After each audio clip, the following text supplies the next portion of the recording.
So, sometimes I find myself looking around the room, at a party, in class, at the park, thinking, is this really it? Is this all I get? These same faces, every day. The dating pool feels like a puddle. And I know I'm not alone in this thought. We're supposed to be in our prime with endless options. Yet somehow finding genuine connection is harder than ever. So let's talk about the question that keeps us all up at night. Is love actually real? Or are we just convinced it should be? As philosopher Byung Chul Han notes, love is being killed by endless options and limited freedom of choice. So, I want to dig into why this generation seems simultaneously obsessed with finding love while being strangely hesitant to build. No judgment here. I'm here with you. It's ironic how we're more connected than ever. Yet our actual social circles have shrunk dramatically in recent years. Think about it.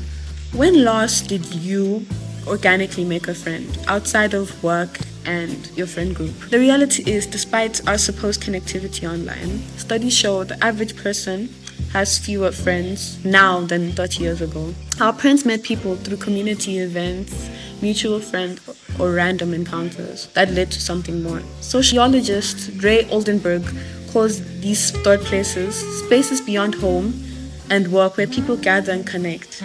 In the connected age, these third places are becoming less and less frequented. As writer Olivia Laing puts it, you can be lonely anywhere, but there is a particular flavor of loneliness that comes from living in a city surrounded by millions of people.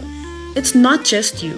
Our dating pools have legitimately become smaller due to increased compartmentalized lives. We see the same people, go to the same places, eat at the same restaurant, following the same routine.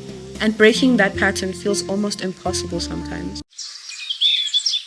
Let's talk expectations. We've grown up consuming love stories that set impossible standards, not just in movies, notably Tangled, any Disney movie, Pixar too. But now it's seeped into our real lives with the growth of social medias like Instagram, Snapchat, all of them, because we get to see selected glimpses into other people's lives and other people's relationships. As a society, we want a person who's ambitious, but always available, independent, but emotionally open, stable, but spontaneous, familiar, but exciting, the impossible human who fits into our lives perfectly. But love isn't a checkbox, list of qualities, or perfect compatible match. It's messy. It requires compromise. It means accepting that person sitting across from you at the dinner table isn't a character written to complement your story. How many potential connections have you lost, dismissed because they didn't fit our narrative immediately? The poet Maggie Nelson writes, "The pleasure of recognizing that one person goes the same realization, writes the same notes in the margin, returns to the same themes in one's work, relearns the same emotional truths, write the same book over and over again, not because one is stupid or obstinate or incapable of change, but because such revisitations constitute a life."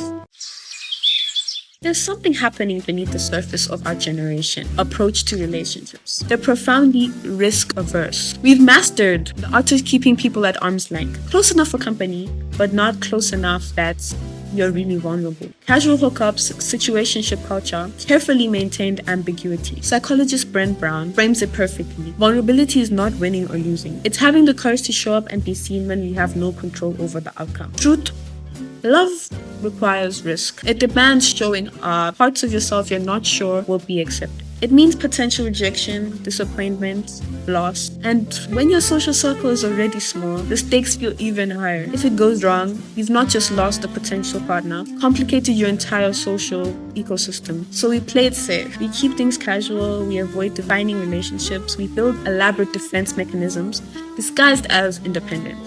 But what if this caution is exactly what's keeping us from the connection we claim to want?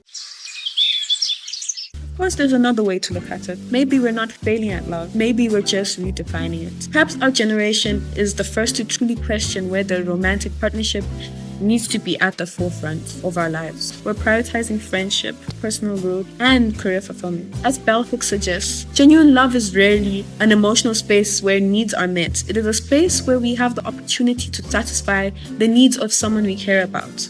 Our hesitation might not be fear, but wisdom. We're refusing to settle. We're building lives that do not depend on romantic fulfillment. We're creating these families and community bonds. The question isn't whether we're doing love wrong. It's whether we're brave enough to do it differently than other generations. So, the question we've been waiting for. Is love real?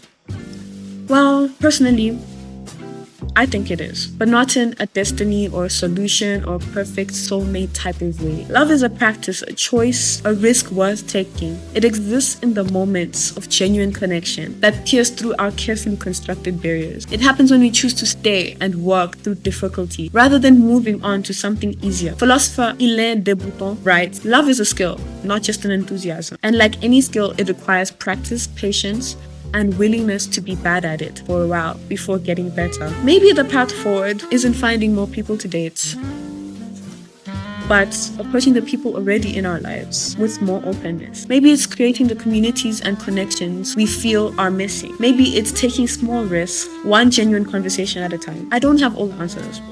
I'm figuring this out alongside you, which is why I'm starting this series, the Mimi Monologue, to explore the questions we're all asking about connection, purpose, and meaning. This is just the beginning. Next time we'll be diving into how technology has reshaped our sense of self and relationships. I want to hear your thoughts. What questions do you have about modern relationships? What struggles are you facing? Drop your thoughts in the comments and let's build our conversation from there. Until next time, stay curious, stay vulnerable, and maybe, just maybe, stay open to the possibility of love.